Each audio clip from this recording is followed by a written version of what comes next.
friends, we're back with another story, another genre. Last week, I think we did realistic fiction, correct?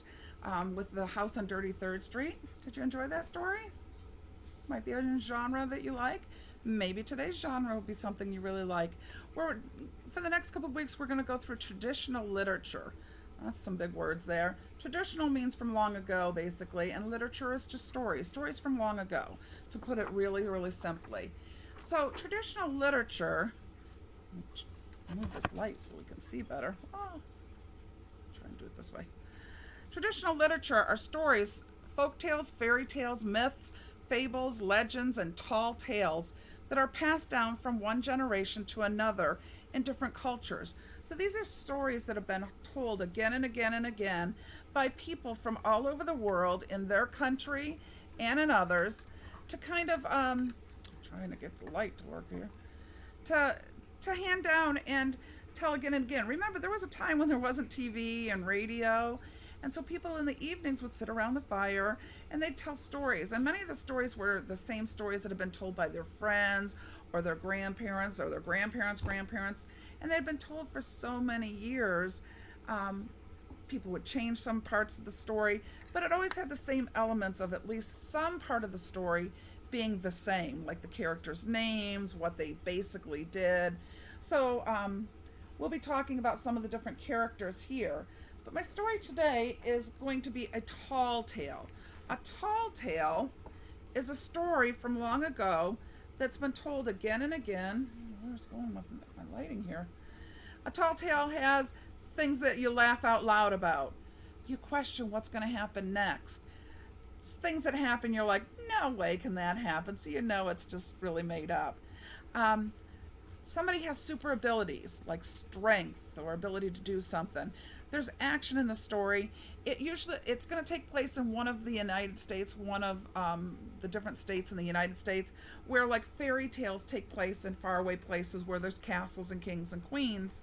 Tall tales are from America, so they're stories based on stories that have been told in America since long, long ago. And they are exaggerated. That means people are making up things that are bigger than they could ever be. Really, really exaggerating. My story today is going to come from this state here, Michigan.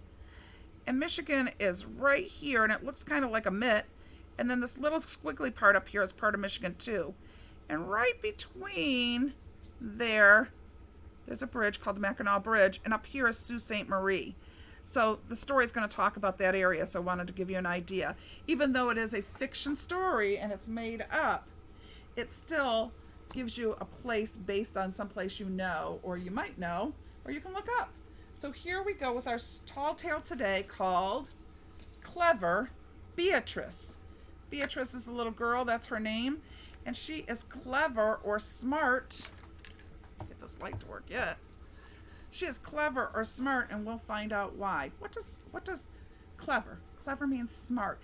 It's kind of a tricky smart, I'd say, is what clever means. And Beatrice is her name. You see the giant? We've already got that on our tall tale. And here's where it's showing the top of Michigan, the upper peninsula, that squiggly part I was showing you, and the area and around where the story would take place if it was real, even though it is a fiction story. Here we go, Clever Beatrice. Our author is Margaret Willey, and our illustrator Heather Solomon. And there is our title page, our dedication, thank you page here. And here we go. Our publisher, by the way, is Anthem Books for Young Readers. Sure, she was little, but Beatrice loved riddles and tricks. She could think fast on her feet. Sharp as a tack, her mother said. The neighbors would wave their hands as she passed by and say to each other, "She's a clever one, that Beatrice."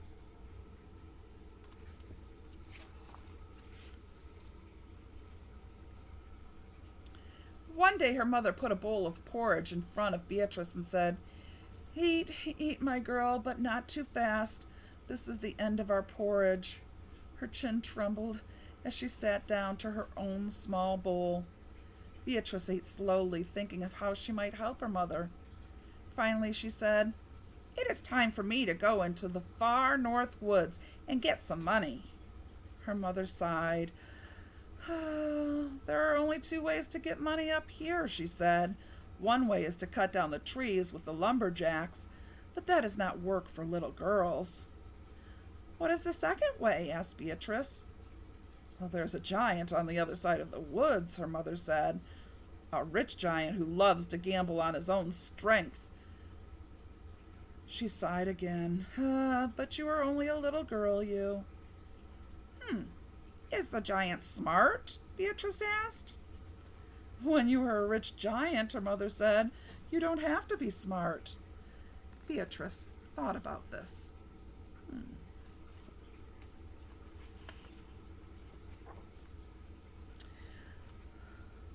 The very next day, she kissed her mother goodbye and walked away from the village into the deep woods, through a forest of white pines and copper hills, farther than she had ever walked before. Finally, she came to a wall of pine trees and at the bottom of a hill, where she watched some lumberjacks sawing down the biggest tree of all. Just as the tree fell down, whoosh, bang, the lumberjacks called out, "Day's over," and waved goodbye to Beatrice. Beatrice waved back and then kept walking all the way up the hill. Look how big that tree was that those men all can stand in the base of it, and the trunk that's left over, and it's still super big. At the top was a huge log cabin. Beatrice found the giant sitting against the side of his cabin, taking in the late afternoon sun. She came straight away beside him and said in her loudest, bravest voice, "Good afternoon, Mr. Giant, sir. I have come to make a bet with you." The giant opened one eye and looked down at Beatrice. "What kind of bet from such a little girl?" he asked. Beatrice took a step closer and made a fist no bigger than a walnut. "I bet you 10 gold coins," she said, "that I can strike a blow harder than you." Strike a blow to hit something harder than you. Do you think she could do it?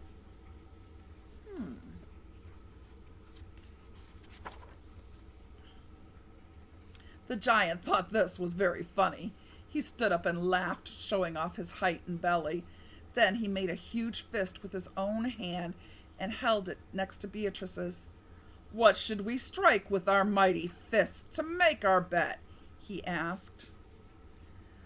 Beatrice looked at the giant's cabin and pointed to his front door, a door as big as a boat, made of long planks of pine. "Let us strike against your front door, we two. The hardest blow will win the bet." "Oh, you are making a big mistake, you," the giant chuckled. He walked over to his front door, swung his arm back, and then let his fist fly hard against the wood. Kerblam! The walls trembled, the windows rattled, the doors groaned on its brass hinges. The giant turned and grinned at Beatrice, showing all of his teeth. "Your turn." Oh, goodness, what could she do?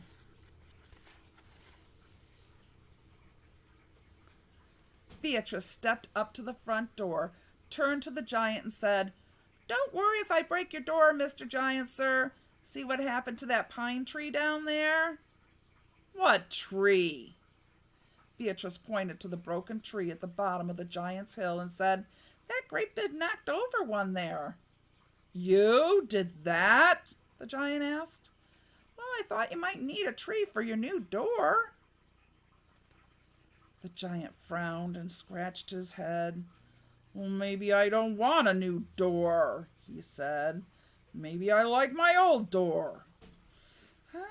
"I'm sorry, Mr. Giant, sir," said Beatrice. "I am only trying to win the bet." She raised her fist at the door. "Never mind you," the giant cried. "Don't break my door. I would rather just give you the money." Beatrice said, "If you insist." So she tricked him, didn't she? She never really said she knocked that tree down. She just said, "Look at this, see that tree down there?" As if it could be used for a new door. The giant gave her 10 gold coins. He was not one bit happy about it. He walked outside the cabin behind Beatrice, shaking his head. Let us have another bet, we two, he said.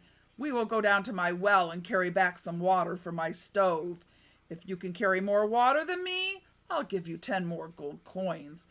But if I carry more than you must give me back my money.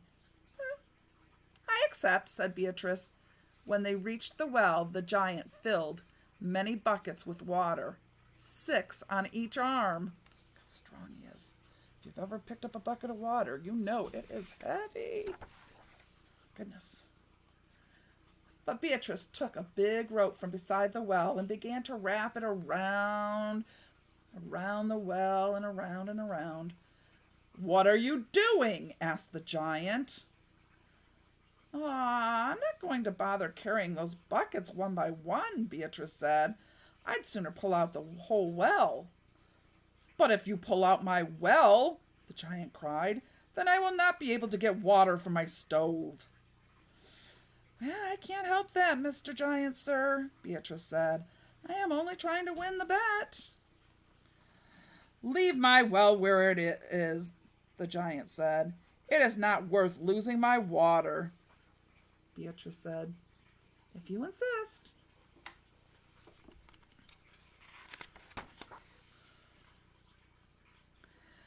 The giant gave Beatrice 10 more gold coins, but he was even more unhappy about it. He scratched his head and tugged at his beard, and then led Beatrice farther into the woods, until they came to a clearing with a huge iron bar where a huge iron bar lay on the ground. Let's have another bet, we two, the giant said, pointing to the bar. If you can throw that thing farther than me, I'll give you 10 more gold coins. But if you cannot throw it as far as me, you must give me back all my money. Beatrice said, I accept. The giant picked up the iron bar and stood in the middle of the clearing. He stepped, turned around twice, let out a bellow, and threw the bar a good 200 feet into the air. Whoosh! Wham! It fell to the ground.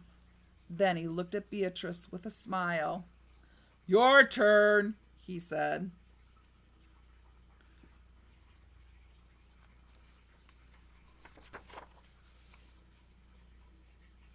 Beatrice was too small to even pick up the iron bar. She walked over to where it lay on the ground and crouched over it, thinking hard. Then she stood up and pointed to the east and asked the giant, Do you know anyone who lives in Canada? I have some brothers in Sault Ste. Marie, the giant replied. They like the wind and the snow up there. Beatrice turned to face Canada and cried in her loudest voice, Brothers of Mr. Giant, I am going to throw this bar your way. Watch your heads. No, said the giant. Don't throw the bar that way. I do not want to get into trouble with my brothers.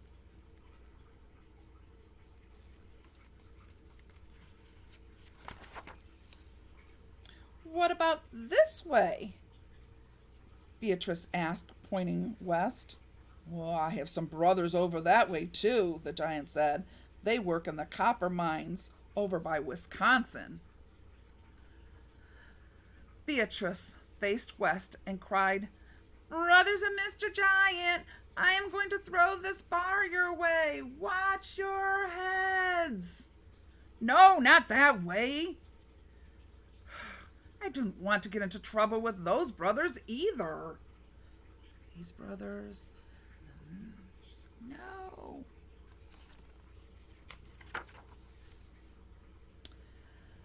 Beatrice pointed south toward Big Bay Danook. I have some brothers who fish in that bay, the giant exclaimed. Beatrice faced south and cried, Brothers and Mr. Giant, I am going to throw this bar your way. Watch your heads.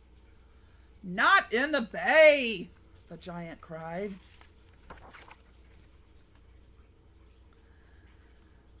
Beatrice pointed north. But if I throw the bar back this way, it might land right on the roof of your cabin. The giant held his head. I'm afraid I have run out of places to throw the bar, said Beatrice. Oh, never mind, said the giant. It is not worth getting into trouble with any of my brothers. Then I have won again, Mr. Giant, sir, Beatrice said. Here, here, take the rest, said the giant. He gave her his last 10 gold coins in a silver bag. Thank you, Mr. Giant, sir, Beatrice said. Go home, little girl, the giant said.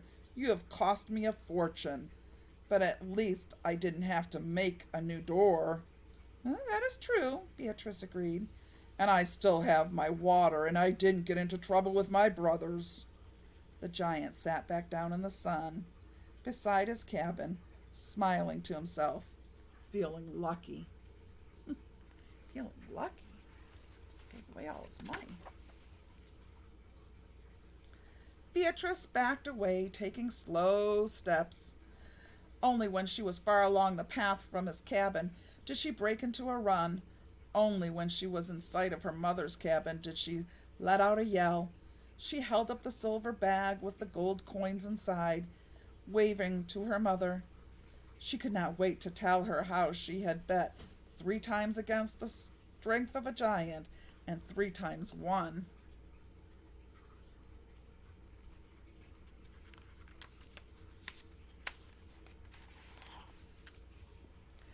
Her mother would say that Beatrice was the most clever girl in the whole North Woods.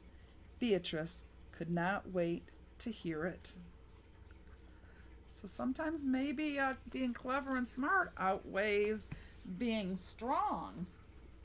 So our tall tale today took place long ago in America when there were lumberjacks and people working on their own houses and building things. There was somebody with super abilities, the giant. He was very strong, right? We kind of laughed and chuckled out loud, at least, at the fact that this little girl was getting her way and tricking him. There was a problem to be solved. The problem to be solved was she needed money so her and her family could live. You kind of said, no way could that ever happen. There was action, and everything was exaggerated, made bigger than life. So that is a tall tale story. I hope you enjoyed that. That's one of the different traditional literature stories we'll be reading. And so next time we'll pick maybe fables, I think. Fables. So that'll be our next group of stories. Anyway, have a great night. Hope you enjoyed that. Bye.